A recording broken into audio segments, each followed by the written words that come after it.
সকল প্রশংসার মালিককে, সকল ক্ষমতার উৎসকে। কেউ যেটা পারে না পারে কে, কেউ যেটা দেখে না দেখে কে, কেউ যেটা দেয় না দেয় কে। সে আল্লাহ রাব্বুল ইজ্জা ওয়াল জালালের দরবারে আমরা শুকর গুজার হচ্ছি। আমরা সবাই আওয়াজ করে পড়ে নিচ্ছি কালিমাতুশ শুকর, আলহামদুলিল্লাহ।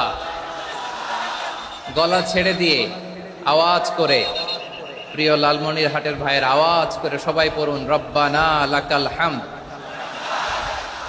হামদান কাসীরান তাইয়িবান মুবারাকান ফীহি ইয়া রাব্বি লাকাল হামদু কামা ইয়ানবাগি লিজালালি ওয়াজহিকা ওয়া আযীমি সুলতানিকা। লাকাল হামদু বিল ঈমান, লাকাল হামদু বিল ইসলাম, লাকাল হামদু বিল কুরআন। আমরা আল্লাহ রাব্বুল ইজ্জা ওয়াল জালালের দরবারে শুকরিয়া জ্ঞাপনের পাশাপাশি আজকের এই প্রোগ্রামের ইন্তেজামিয়া কমিটি, ইসলামিক সোসাইটি লালমনিরহাটকে অন্তরের অন্তঃস্থল থেকে ধন্যবাদ জানাতে চাই, শুভেচ্ছা জানাতে চাই। যারা দীর্ঘদিন টানা পরিশ্রম শেষে আজকে লালমনিরহাট জেলায়, যেটা আমার বেসিকলি রংপুর বিভাগের প্রোগ্রাম ছিল, এই ঐতিহাসিক প্রোগ্রামের আয়োজন তারা করেছে, আলহামদুলিল্লাহ। আজকের প্রোগ্রামে সম্মানিত সভাপতি, প্রধান অতিথি, বিশেষ অতিথি, মঞ্চে উপবিষ্ট আপনাদের অত্র এলাকার মা ও মাটির সন্তানেরা, নেতৃবৃন্দ, কমিউনিটি লিডার্স, লালমনিরহাট জেলার সম্মানিত ব্যবসায়ী ভাইয়েরা, চাকরিজীবী ভাইয়েরা, ছাত্র ভাইয়েরা, ভলান্টিয়ার্স ভাইয়েরা এবং লালমনিরহাট জেলা স্টেডিয়ামে অবস্থানরত আমার মা এবং বোনেরা, আমি আপনাদের সবাইকে অন্তরের অন্তঃস্থল থেকে শুভেচ্ছা জানাতে চাই, ধন্যবাদ জানাতে চাই যে আপনারা এত চমৎকার একটি প্রোগ্রামের আয়োজন করেছেন। প্রিয় ভাইয়েরা, আপনারা জানেন যে আমি প্রতি বিভাগে একবার করে সফর করছি। তো সেই সুবাদে রংপুর বিভাগের প্রোগ্রামটা আমি লালমনিরহাটে দিয়েছি এবং আমি আশ্বস্ত হয়েছিলাম যে লালমনিরহাটের প্রোগ্রাম খুবই গোছালো হবে, সুষ্ঠু হবে, শান্ত হবে। সেটার নমুনা আলামত আমি দেখতে পাচ্ছি, আলহামদুলিল্লাহ। সবাই খুবই সুশৃঙ্খল, লক্ষ লক্ষ তাওহীদি জনতা, পেছনে অনেকে জায়গা পায় নাই কিন্তু কোনো আওয়াজ নাই, সবাই দাঁড়িয়ে আছে। এলইডি স্ক্রিন আছে, আপনারা স্ক্রিনে দেখতে পাচ্ছেন, আলহামদুলিল্লাহ। আমি সবাইকে দেখতে পাচ্ছি, মাশাআল্লাহ মাশাআল্লাহ। শান্ত হয়ে আপনারা বসুন। অল্প কিছু সময় কথা বলার সুযোগ আমি পাবো, যেহেতু আমি হেলিকপ্টারে করে এসেছি। হেলিকপ্টারগুলোর আবার একটা পলিসি আছে, সানসেটের আগে, সূর্য ডোবার আগে তাদেরকে এয়ারপোর্টে আবার ল্যান্ড করতে হয়। তো এখানে 3:30টার মধ্যে আমাকে উঠে যেতে হবে। আমি যদি বারবার আপনাদেরকে থামাতে থাকি, শান্ত হতে বলি এবং এগুলোতেই যদি আমরা সময় নষ্ট করে ফেলি, তাহলে এই যে বিশাল মহাসমাবেশ, বিশাল আয়োজন, যেখানে 2-4টা আমি বার্তা দিতে চাই, এগুলো ব্যাহত হবে। লালমনিরহাটের ছেলেরা খুব ভদ্র, শান্তশিষ্ট। আসার পর থেকে আমাকে রিসিভ করা থেকে শুরু করে, স্টেজে আনা থেকে শুরু করে, এবং আলহামদুলিল্লাহ তরুণ জেনজি শ্রোতাদেরকে আমি দেখতে পাচ্ছি, তারা খুবই কোঅপারেটিভ। সহযোগিতা করার, কোঅপারেট করার, অ্যাসিস্ট করার মানসিকতা আমার ভাইদের আছে, আলহামদুলিল্লাহ আলহামদুলিল্লাহ। আমি চাইবো আমরা একটু নীরব, নিস্তব্ধ পরিবেশ তৈরি করার একটু চেষ্টা করব। প্রচন্ড রোদ, আপনাদের যেমন কষ্ট হচ্ছে আমারও কষ্ট হচ্ছে। ওনারা বলেছিল স্টেজকে সরাবে, উপরে পর্দা দিবে। আমি বললাম দরকার নাই, দরকার নাই। যেই পরিস্থিতিতে আছি আমরা বসি, শান্ত হইতে হবে। এখানে আমি শান্ত হইতে বলবো, ভলান্টিয়ার্সরা মাইক নিয়ে শান্ত হইতে বলবে, আমাদের সম্মানিত উপস্থাপক উনি শান্ত হইতে বলবে। এগুলোর অপেক্ষায় না থেকে নিজ দায়িত্বে আমরা সবাই শান্ত থাকি, যাতে লালমনিরহাটের এই প্রোগ্রাম একটা ইতিহাস হয়ে থাকে বাংলাদেশে, ঠিক কিনা বলেন? যখন আমি সময় দিব, শাউট করতে বলবো, নয়েজ করতে বলবো, তখন নয়েজ করতে হবে আওয়াজ করে। আর যখন কথা বলবো তখন একেবারে চুপ থাকতে হবে, একেবারে চুপ। মাশাআল্লাহ, হ্যাঁ ঠিক আছে, একেবারে চুপচাপ, একেবারে চুপচাপ থাকতে হবে। ধুলা উড়ানো যাবে না, সামনে আগানো যাবে না। নিজের সুবিধা, নিরাপত্তা বুঝতে হবে। এটা কোনো রাজনৈতিক সমাবেশ না, এখানে লাফালাফি, চিৎকার চেঁচামেচি, হাত দেখানোর দরকার নেই। হাত দেখানোর পর্ব শেষ। এখানেও ঠান্ডা হয়ে গেছে, মাশাআল্লাহ। হ্যাঁ, মাশাআল্লাহ। আমাদের ভলান্টিয়ার্স ভাইরা, আমাদের স্বেচ্ছাসেবক ভাইরা, আইন শৃঙ্খলা রক্ষাকারী ভাইরা অনেক চেষ্টা করতেছে, মাশাআল্লাহ। Very good, I am very happy to C this scenario, মাশাআল্লাহ, আলহামদুলিল্লাহ। আমি একটু দেখতে চাই যে রংপুর বিভাগের কে কোন জেলা থেকে আপনারা এসছেন। কুড়িগ্রাম থেকে কারা এসছেন দেখি, কুড়িগ্রাম। মাশাআল্লাহ, মাশাআল্লাহ। আচ্ছা, গাইবান্ধা জেলার কে আসছেন? গাইবান্ধা, মাশাআল্লাহ। ঠাকুরগাঁও, ঠাকুরগাঁও অনেকে আসছেন। দিনাজপুর জেলা থেকে, মাশাআল্লাহ। নীলফামারী, ঠিক আছে, ফি আমানিল্লাহ। পঞ্চগড় অনেক আসছে। রংপুর, রংপুর,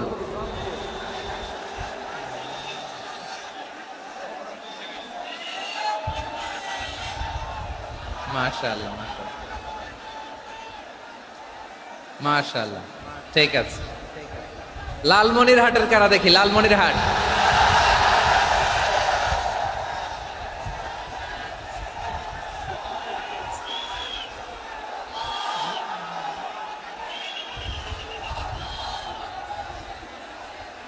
মাশাআল্লাহ, মাশাআল্লাহ, মাশাআল্লাহ।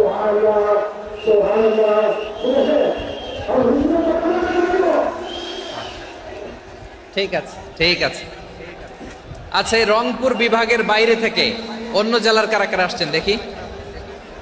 তাও আছে অনেকে, মাশাআল্লাহ, ঠিক আছে, ঠিক আছে। আজকের প্রোগ্রামে উপস্থিত আছেন প্রধান অতিথি হিসেবে অধ্যক্ষ আসাদুল হাবিব দুলু ভাই, সাংগঠনিক সম্পাদক বিএনপি, জাতীয় নির্বাহী কমিটির সভাপতি, জেলা বিএনপি লালমনিরহাট। বিশেষ অতিথি হিসেবে আমাদের অনেক ভাইরা এসছেন, সবাইকে শুকরিয়া জানাই। সভাপতিত্ব করছেন জনাব আব্দুল হাকিম। আইন শৃঙ্খলা বাহিনী, প্রশাসন, ভলান্টিয়ার্স, শুনেছি আমি প্রায় 5,000 ভলান্টিয়ার্স আপনারা নিয়োগ দিয়েছেন, আলহামদুলিল্লাহ, আলহামদুলিল্লাহ। অনেক গোছালো প্রোগ্রাম। আমার প্রাণ ঢালা ভালোবাসা জানবেন, আমার হৃদয়ের গহীন থেকে ভালোবাসা নেবেন, শুভেচ্ছা জানবেন সবাই। ঠিক আছে, ঠিক আছে। প্রিয় ভাইরা, আমরা আর কাল বিলম্ব না করে মূল আলোচনায় চলে যেতে চাই। আজকে যে টপিকের উপর আমি কথা বলবো, টপিকটা হচ্ছে peaceful coexistence and communal harmony, শান্তিপূর্ণ সহাবস্থান এবং সাম্প্রদায়িক সম্প্রীতি। আমাদের বাংলাদেশে সাম্প্রদায়িক সম্প্রীতি আছে না নাই? আবহমান কাল থেকে আমরা মুসলিম, হিন্দু, বৌদ্ধ, খ্রিস্টান, পাহাড়ি, নৃগোষ্ঠী মিলেমিশে একাকার, আমরা সবাই মিলে বাংলাদেশ। আওয়াজ করে বলেন ঠিক কিনা? আমাদের পারস্পরিক সম্প্রীতি, ভালোবাসা, সৌহার্দ্যপূর্ণ আচরণ, বোঝাপড়া, এটা বেশ মজবুত, বেশ মজবুত। তবে মাঝে মাঝে আমাদের এই সম্প্রীতির ভেতরে অনেকে ফাটল ধরাতে চায়। আমরা যে সুখে আছি, শান্তিতে আছি, এটা অনেকের ভালো লাগে না, ঠিক কিনা বলেন? আমাদের মধ্যে সাম্প্রদায়িক সম্প্রীতি, সৌহার্দ্যপূর্ণ আচরণ, ভালোবাসা, এটা আবহমান কাল ধরে আছে। তার প্রমাণ, আমরা তাফসিরুল মাহফিলের আয়োজন করলে আমাদের হিন্দু ভাইরা ডিস্টার্ব করে না, ঠিক কিনা? এবং আমি যদি বলি হাত তোলেন, হিন্দু ধর্মের কারা কারা এসেছেন, কত শত কত হাজার যে হাত উঠবে, আপনি অবাক হয়ে যাবেন। আমি চাচ্ছি না হাত উঠাতে। খুলনাতে সর্বশেষ যে আমি প্রোগ্রাম করে গেলাম, সেখানে কয়েকশো হিন্দু ভাই আসছে আমাদের আলোচনা শুনতে, আলহামদুলিল্লাহ। অনেক বৌদ্ধরা আসে, অনেক খ্রিস্টানরা আসে। এবার সফরেও অনেক হিন্দু ভাইরা আমার সাথে দেখা করেছে। তারা বলেছে, হুজুর, আমরা আপনার আলোচনা শুনি, আলহামদুলিল্লাহ বলেন। So it's our responsibility to present our religion to our non-Muslim brothers and sisters. আমাদের অমুসলিম ভাই বোনদের কাছে ইসলামের সৌন্দর্য তুলে ধরা, এটা আমাদের দায়িত্ব। We all are the ambassador of Islam. আমরা প্রত্যেকে দায়িত্বশীল, আমরা প্রত্যেকে এক একজন ইসলামের অ্যাম্বাসেডর, আলহামদুলিল্লাহ বলেন। এজন্য এমন ভাবে দ্য বিউটি অফ ইসলাম, ইসলামের সৌন্দর্য আমাদেরকে ফুটিয়ে তুলতে হবে, যাতে করে নন মুসলিমরা শাহাদা পড়ে, কালিমা পড়ে মুসলমান হয়ে যায়। অনেক নন মুসলিম ভাই বোন আমাদের হাতে শাহাদা পড়ে, কালিমা পড়ে মুসলমান হয়েছে, অনেক। সো আমরা যেন ইসলামের বিউটিটাকে তুলে ধরতে পারি, এবং এই যে সম্প্রীতি, এটাকে যেন আমরা অটুট রাখতে পারি। আদতে আদতে বাংলাদেশের ইতিহাস বলে আমাদের দেশে কোনো দাঙ্গা নাই। আছে? লালমনিরহাটের ভাইয়ের আওয়াজ করে বলেন, আমাদের দেশে হিন্দু মুসলিম দাঙ্গা আছে? আমরা ভাই ভাই, আওয়াজ করে বলুন তো, আমরা কি ভাই ভাই? কিন্তু কিছু দুষ্ট লোক আছে, তারা আমাদের সম্পর্কের মধ্যে ফাটল ধরাতে চায়, ঠিক কিনা বলেন? মাঝে মাঝে ঝগড়া লাগাতে চায়। দেখবেন পত্রপত্রিকায় দেখা যায় বিভিন্ন ধর্মীয় উপাসনালয়গুলোতে হামলা চালানো হয়। এগুলো রাজনৈতিক উদ্দেশ্য প্রণোদিত, এগুলোর সাথে ইসলামের কোনো সম্পর্ক নাই। এজন্য এই দুর্বৃত্তদের ব্যাপারে আমাদের সাবধান থাকতে হবে। আমরা সবসময় যেমনি ঐক্যবদ্ধ, ইউনাইটেড, আমরা যদি এরকম ইউনাইটেড থাকি, এই সমস্ত দুর্বৃত্তদের কালো হাত ভেঙে দিতে আমাদের 1 ঘন্টাও লাগবে না। চিল্লায় বলো ঠিক কিনা? আমরা সংঘবদ্ধ থাকবো। এই যে আমাদের পিসফুল কোএক্সিস্টেন্স, শান্তিপূর্ণ সহাবস্থান। হিন্দুরা পূজা করে, যেদিন হিন্দুদের পূজা অনুষ্ঠান, আমরা ওই দিন তাফসির মাহফিল করি না, ঠিক কিনা বলেন? যেদিন আমাদের তাফসিরুল কোরআনের প্রোগ্রাম, ওই দিন আমাদের হিন্দু ভাইরা ডিস্টার্ব করে না। সুবহানাল্লাহ। হিন্দুদের পূজা অনুষ্ঠানে মাদ্রাসার ছাত্র যে পাহারা দেয়, গোটা বিশ্বে এরকম দৃষ্টান্ত নজির বিরল, ঠিক কিনা বলেন? আইন শৃঙ্খলা বাহিনীর পাশাপাশি মাদ্রাসার ছাত্ররা যে সেখানে পাহারা দেয়, গোটা পৃথিবীতে এই দৃষ্টান্ত আপনি পাবেন। মাদ্রাসার ছাত্ররা, তারা তো কোরআনের ধারক, তারা হাদিসের ধারক, তারা কেন মন্দির পাহারা দিবে? এই সম্প্রীতিকে ধরে রাখার জন্য, এই সৌহার্দ্যকে ধরে রাখার জন্য, আমাদের পারস্পরিক ভালোবাসাকে অটুট রাখার জন্য। আওয়াজ করে বলতে হবে ঠিক কিনা? এখন বলেন, আমাদের এই ভালোবাসা অটুট থাক, আমরা চাই কি চাই না? আমরা হিন্দু মুসলিম মিলেমিশে শান্তিপূর্ণ সহাবস্থান, সাম্প্রদায়িক সম্প্রীতি। লালমনিরহাটের ভাইয়ের আওয়াজ করে বলুন, এই সাম্প্রদায়িক সম্প্রীতি আমরা চাই কি চাই না? আল্লাহ এই দেশকে তুমি বরকতময় করো, বাংলাদেশকে তুমি শান্তিময় করো। আওয়াজ করে সবাই বলেন আমিন। এই জায়গাটাতে সামান্য একটু আওয়াজ হচ্ছিল, এটাও থেমে গেছে। আলহামদুলিল্লাহ, আলহামদুলিল্লাহ। এখন একেবারে everything is in my control. মাশাআল্লাহ। ঠিক আছে, আমি মূল আলোচনায় যাই। প্রিয় ভাইরা, আমি বলেছিলাম আমার আলোচনার বিষয় হচ্ছে শান্তিপূর্ণ সহাবস্থান, সাম্প্রদায়িক সম্প্রীতি। আমরা দেখব ইসলাম আমাদেরকে কি কি দিক নির্দেশনা দেয়। শান্ত হইতে হবে। খরগোশের কানের মতো কান দুটো আমার দিকে করে রাখেন। আমি এখনো উঠে যাব, হাত নাড়ায় লাভ নাই, আমি উঠে যাব। তাকায় থাকো আর কান খাড়া, আওয়াজ হবে না। হ্যাঁ, মাশাআল্লাহ, মাশাআল্লাহ, ঠিক আছে। আমরা দেখব যে রাসূল সাল্লাল্লাহু আলাইহি ওয়াসাল্লাম এই পিসফুল কোএক্সিস্টেন্সের জন্য আমাদের কি শিখিয়েছেন, কি কি গাইডলাইন দিয়েছেন। আমরা 1, 2, 3, 4 করে এগুলো আপনাদের সাথে শেয়ার করব। আমি আপনাদের খেদমতে সূরাতুল আনআমের 108 নম্বর আয়াত তেলাওয়াত করেছি। এখানে আল্লাহ রাব্বুল ইজ্জা ওয়াল জালাল তিনি ইরশাদ করছেন, ওয়ালা তাসুব্বুল্লাযীনা ইয়াদউনা মিন দুনিল্লাহি ফায়াসুব্বুল্লাহা আদওয়াম বিগাইরি ইলম কাযালিকা যায়্যান্না লিকুল্লি উম্মাতিন আমালাহুম সুম্মা ইলা রাব্বিহিম মারজিউহুম ফায়ুনাব্বিউহুম বিমা কানু ইয়ামালুন। রব্বুল আলামিন বলেন, গোলাম, ও আমার ইমানদার বান্দারা, শোনো শোনো। ও আমার বিশ্বাসী বান্দারা, শোনো শোনো। লা তাসুব্বুল্লাযীনা ইয়াদউনা মিন দুনিল্লাহ ফায়াসুব্বুল্লাহা আদওয়াম বিগাইরি ইলম।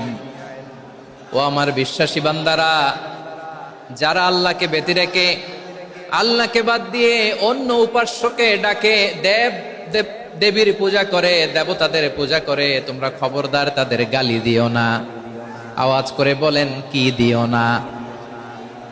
আল্লাহ বলেন, ও বিশ্বাসীরা শোনো, যারা আল্লাহকে বেছে রেখে দেব দেবীর পূজা করে, অন্য উপাস্যের পূজা করে, তাদেরকে ডাকে, ওই দেবতাদেরকে তোমরা গালি দিও না।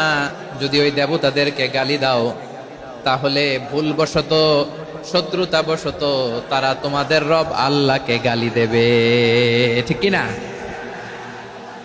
তোমরা যদি তাদের দেবতাদের গালি দাও, ওরা রেগে তোমার আল্লাহরে গালি দিবে, তাহলে আল্লাহরে গালি খাওয়ানোর কারণ হয়ে গেলাম আমি, ঠিক কিনা বলেন?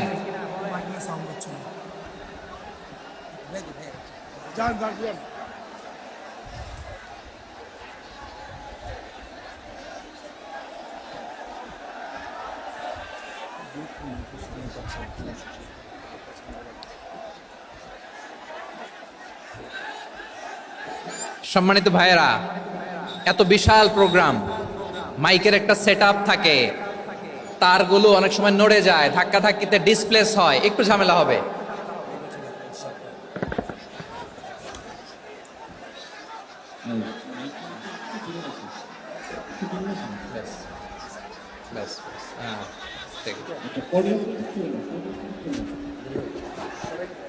ঠিক আছে, একটু একটু সমস্যা হবে মাঝে মাঝে। আপনারা শান্ত থাকলে, শান্ত থাকতে হবে। এইভাবে সাউন্ড নাই, এই নাই, এই বলতে বলতে আমার সময়ও নাই, উঠে যেতে হবে, এগুলো বোকামি। এই বিভাগীয় প্রোগ্রামগুলোতে যাই, চিৎকার চেঁচামেচি করে তোমরা আসো, সময় শেষ, আমাকে উঠে যেতে হয়। আমরা তো বঞ্চিত হলাম, গুরুত্বপূর্ণ অনেক কথা শোনাবো তোমাদের, অনেক। প্রিয় ভাইরা, আপনারা শান্ত হয়ে বসুন, শান্ত হয়ে। রব্বুল আলামিন বলেন, খবরদার বিশ্বাসীরা, আল্লাহ ছাড়া যারা অন্যান্য উপাস্যদেরকে ডাকে, দেবতাদেরকে ডাকে, তাদেরকে তোমরা গালি দিও না। ওই সমস্ত দেবতাদেরকে যদি তোমরা গালি দাও, তাহলে তারা আল্লাহকে গালি দিবে, ঠিক কিনা বলেন? আমরা দেবতাদের গালি দিলে ওরা আল্লাহকে গালি দিবে। রব্বুল আলামিন বলেন, খবরদার দেবতাদেরকে গালি দিও না, তাহলে ওরা তোমার রব আল্লাহরে গালি দেবে। প্রতিটি জাতির জন্য তাদের কাজকে আমি আল্লাহ সুশোভিত করে রেখেছি, তারা সবাই একদিন আমার কাছেই ফিরে আসবে। এরপর আমি রব্বুল আলামিন তাদের আমলনামা তাদেরকে জানিয়ে দেব। সুবহানাল্লাহ পড়ে। প্রিয় ভাইয়েরা, আল্লাহ তাআলা বলেছেন, খবরদার গালি দিও না। আদেশটা কার? আওয়াজ করে বলেন তো। হিন্দুদের দেবতা দেবদেবীদেরকে গালি দেওয়া যাবে না। আওয়াজ করে বলুন প্রিয় ভাইয়েরা, এই আদেশটা কার? এই আপনাদের গলার আওয়াজ। অন্য ধর্মের দেবতাদেরকে যে গালি দেওয়া যাবে না, এই আদেশটা কার? আরো জোরে বলুন, কার? গালি দিবেন কোন দেবতাকে? দিবেন? যদি দেন, তাহলে ওরা আল্লাহরে গালি দিবে। তাহলে আল্লাহরে গালি খাওয়াইলো কে? আপনি, ঠিক কিনা বলেন? আমি আল্লাহকে গালি খাওয়ানোর কারণ হলাম, কারণ আমি যদি গালি না দিতাম, ওরা আমার রবকে গালি দিত না। আওয়াজ করে বলেন, ঠিক কিনা? তাহলে প্রিয় ভাইয়েরা, ইসলাম আমাদেরকে শিখায়, সূরাতুল আনআমের 108 নম্বর আয়াত থেকে আমরা বুঝলাম, কোন ধর্মকে ছোট করা যাবে না। অন্য ধর্মকে ছোট করা মানে ইসলামকে ছোট করা। অন্য ধর্মের দেবতাকে গালি দেওয়া মানে আল্লাহকে গালি খাওয়ানো। আওয়াজ করে বলেন, ঠিক কিনা? খবরদার, এটা করা যাবে না। আর অন্য ধর্মের দেবতাকে যদি আপনি গালি দেন, ওরা ইসলাম থেকে দূরে সরে যাবে। যাও ইসলামের প্রতি আকৃষ্ট হয়েছিল, আর কোনোদিন ইসলামের ধারে কাছে আসবে না। আওয়াজ করে বলেন, ঠিক কিনা? এজন্য কখনো কোনোদিন অন্য ধর্মের দেবতাদেরকে গালি দেয়া যাবে না। অন্য ধর্মের কোনো দেবতাদেরকে আমরা গালি দিব না, গালি দিব না, বরং ইসলামের beauty, the beauty of Islam, ইসলামের সৌন্দর্যকে আমরা তুলে ধরব। আমরা যদি বিশ্বনবী সাল্লাল্লাহু আলাইহি ওয়াসাল্লামের জীবনের দিকে তাকাই, তাহলে আমি দেখব বিষ্ণু ইসলাম মক্কাতে কিংবা মদিনাতে অন্য ধর্মের লোকদের সাথে খুব পিসফুলি লাইফ লিড করেছেন। হোক মুশরিক, হোক খ্রিস্টান, হোক ইহুদি, বিশ্বনবী সবার সাথে মিলেমিশে ছিলেন। আলহামদুলিল্লাহ বলেন। ইসলাম হচ্ছে পিসফুল রিলিজিয়ান। অন্য ধর্মের প্রতি সহনশীলতার সবক ইসলাম আমাদেরকে দেয়। কিন্তু প্রতিটি মুসলিমের এটা মনে রাখতে হবে, আল্লাহর কাছে পছন্দনীয় গ্রহণযোগ্য ধর্ম, জীবনাদর্শ একটি, সেটা হচ্ছে ইসলাম। আওয়াজ করে বলেন, সেটা কি? লালমনিরহাটের ভাইয়েরা, আওয়াজ করে বলুন, আল্লাহর কাছে মনোনীত ধর্ম একটি, সেটা কি? এজন্য রব্বুল আলামিন বলেন, ইন্নাদ-দীনা ইনদাল্লাহিল ইসলাম, আল্লাহর কাছে মনোনীত গ্রহণযোগ্য অ্যাকসেপ্টেড ধর্ম মতাদর্শ একটা, সেটা হলো ইসলাম। ইসলাম ছাড়া অন্য কোনো ধর্ম যদি কেউ তালাশ করে, তার ওই ধর্ম আল্লাহ গ্রহণ করবে না। ওমাই ইয়াবতাগি গায়রাল ইসলামি দীনান ফালাই ইউকবালা মিন ওয়া হুয়া ফিল আখিরাতি মিনাল খাসিরিন।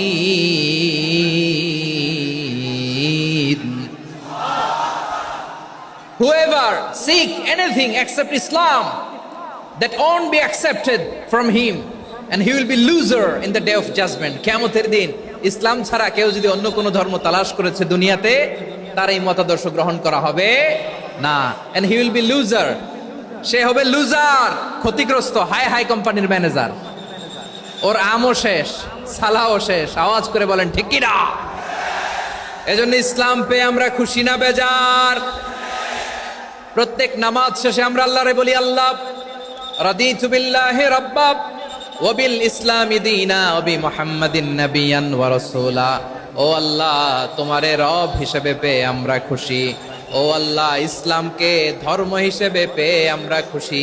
বিশ্ব নবীকে আমাদের রাসূল পেয়ে আমরা খুশি। ঠিক কিনা বলেন? ইসলাম ছাড়া অন্য কোনো ধর্ম আমরা গ্রহণ করব না। ঠিক কিনা বলেন? আল্লাহর কাছে অ্যাকসেপ্টেড রিলিজিয়ান একটা, সেটা ইসলাম। তো বিশ্বনবী সাল্লাল্লাহু আলাইহি ওয়াসাল্লাম মক্কাতে কিংবা মদিনাতে খুব পিসফুলি এক্সিস্ট করেছেন, যে কোনো ধর্মের সাথে মিলেমিশে চলেছেন। তার প্রমাণ আমরা যদি রাসূল সাল্লাল্লাহু আলাইহি ওয়াসাল্লামের বায়োগ্রাফির দিকে তাকাই, তাহলে দেখব তিনি মুশরিকদের সাথে পিস ট্রিটি করেছেন, শান্তি চুক্তি, পিস ট্রিটি, পিস এগ্রিমেন্ট। আপনারা হুদাইবিয়ার সন্ধির নাম শুনেছেন? আমার লালমনিরহাটের কলিজার টুকরা ভাইয়েরা, হুদাইবিয়ার সন্ধির নাম আপনারা শোনেন নাই? ষষ্ঠ হিজরিতে বিষ্ণু ঈসা ইসলাম মুশরিকদের সাথে এই ট্রিটি করেছেন, চুক্তি। কাদের সাথে? মুশরিকদের সাথে।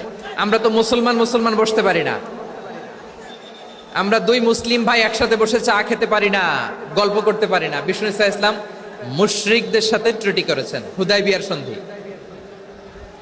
এই সন্ধির আগে মক্কা থেকে কেউ মদিনায় যেতে পারে না, মদিনা থেকে কেউ মক্কায় যেতে পারে না। কিন্তু এই সন্ধির পরে ট্রাফিক স্বাভাবিক হয়ে গেল। মক্কার লোকেরা মদিনায় আসতে পারে, মদিনার লোকেরা মক্কায় আসতে পারে। এটাকে বলে সুলহে Hudaybiyyah, the peace agreement of Hudaybiyyah, শান্তি চুক্তি। আমরা পৃথিবীতে এখন অনেক শান্তি চুক্তির নাম শুনি, এগুলো সব the piece treaty of Hudaibiya থেকে কপি করা। আল্লাহু আকবার। তাহলে বিশ্বনবী সাল্লাল্লাহু আলাইহি সাল্লাম তিনি যে শান্তিপূর্ণ সহাবস্থানে বিশ্বাসী ছিলেন, মুসলমানেরা যে অন্য ধর্মের প্রতি সহনশীল, তার প্রমাণ হচ্ছে এই পিস ট্রিটি। শুধু তাই নয়, মাইকের সাউন্ডটা একটু বাড়াই দিতে হবে, খুব দুর্বল, একটু মজবুত করতে হবে, আর একটু ক্লিন করতে হবে, আর সবগুলা জায়গায় সাউন্ড যাচ্ছে কিনা একটু ক্রস চেক করতে হবে। হ্যাঁ, পাবেন দিচ্ছে। Mic operator is trying his level best, দিচ্ছে। মাইক অপারেটর যিনি আছেন, প্রতিটি জায়গায় প্রতিটি সাউন্ড বক্সে যেন আওয়াজ পাওয়া যায়, একটু ক্রস চেক করেন, সাউন্ডটাকে একটু স্ট্রং করে দেন। হ্যাঁ, ঠিক আছে, মাশাআল্লাহ। এদিকে তাকান, এদিকে। মক্কার পার্ট গেল, পিস এগ্রিমেন্ট করলেন, শান্তি চুক্তি। বিষ্ণু ঈসা ইসলাম মদিনায় যে কি করলেন? মদিনায় যে বিষ্ণু ঈসা ইসলাম মদিনা চার্টার করলেন, মদিনা সনদ, সাহিফাতুল মদিনা, এটার বলে মদিনা চার্টার। যে ওয়েস্টে, ইউরোপে, আমেরিকাতে তারা অনেক চার্টার করে, এই সব চার্টার মদিনা চার্টার থেকে কপি করা। আওয়াজ করে পড়েন সুবহানাল্লাহ। বিষ্ণু ঈসা ইসলাম মদিনায় গেলেন, মদিনাতে মুসলিম, মুশরিক, ইয়াহুদি, এই তিন ধর্মের লোক মিলে সব স্টেক হোল্ডার যারা আছে সবাইকে নিয়ে বিষ্ণু ঈসা ইসলাম মদিনা চার্টার করলেন, মদিনা সনদ। পড়েন সুবহানাল্লাহ। শুধু তাই নয়, মক্কাতে বিশ্বনবী পিস এগ্রিমেন্ট করলেন, শান্তি চুক্তি মুশরিকদের সাথে। মদিনাতে যে বিশ্বনবী মদিনা চার্টার করলেন, মদিনা সনদ করলেন ইহুদিদের সাথে। আবার মদিনাতে বিশ্বনবী ইহুদিদের সাথে পিস ডায়ালগ করলেন, ইন্টারফেথ ডায়ালগ করলেন, আন্তধর্মীয় সংলাপ করলেন। যেই সংলাপের মূল ভিত্তি ছিল তাওহীদ। মূল ভিত্তি ছিল কি? তাওহীদ। বিশ্বনবী ইহুদিদেরকে ডাকলেন, আহ্বান করলেন, কুল ইয়া আহলাল কিতাবি তাআলাউ ইলা কালিমাতিন সাওয়াইন বাইনানা ওয়া বাইনাকুম আল্লা না'বুদা ইল্লাল্লাহ ওয়া লা নুশরিকা বিহি শাইআন ওয়া লা ইয়াত্তাখিযা বা'দুনা বা'দান আরবাবাম মিন দুনিল্লাহ فإن تولوا فقولوا اشهدوا বিআন্না মুসলিমুন। সুবহানাল্লাহ পড়েন। বিশ্বনবী মদিনার ইহুদিদের ডেকে বললেন, ও ইহুদিরা শোনো শোনো, আসো এমন একটা আদর্শের প্রশ্নে আমরা একত্রিত হই যে আদর্শের প্রচার তোমাদের নবীরাও করেছে, আমিও করি। যে আদর্শের কথা তোমাদের পবিত্র ধর্মগ্রন্থগুলোতে আছে, আমার কোরআনেও আছে, সেটা হলো তাওহীদ। আমরা এক আল্লাহ ছাড়া কারো ইবাদত করব না।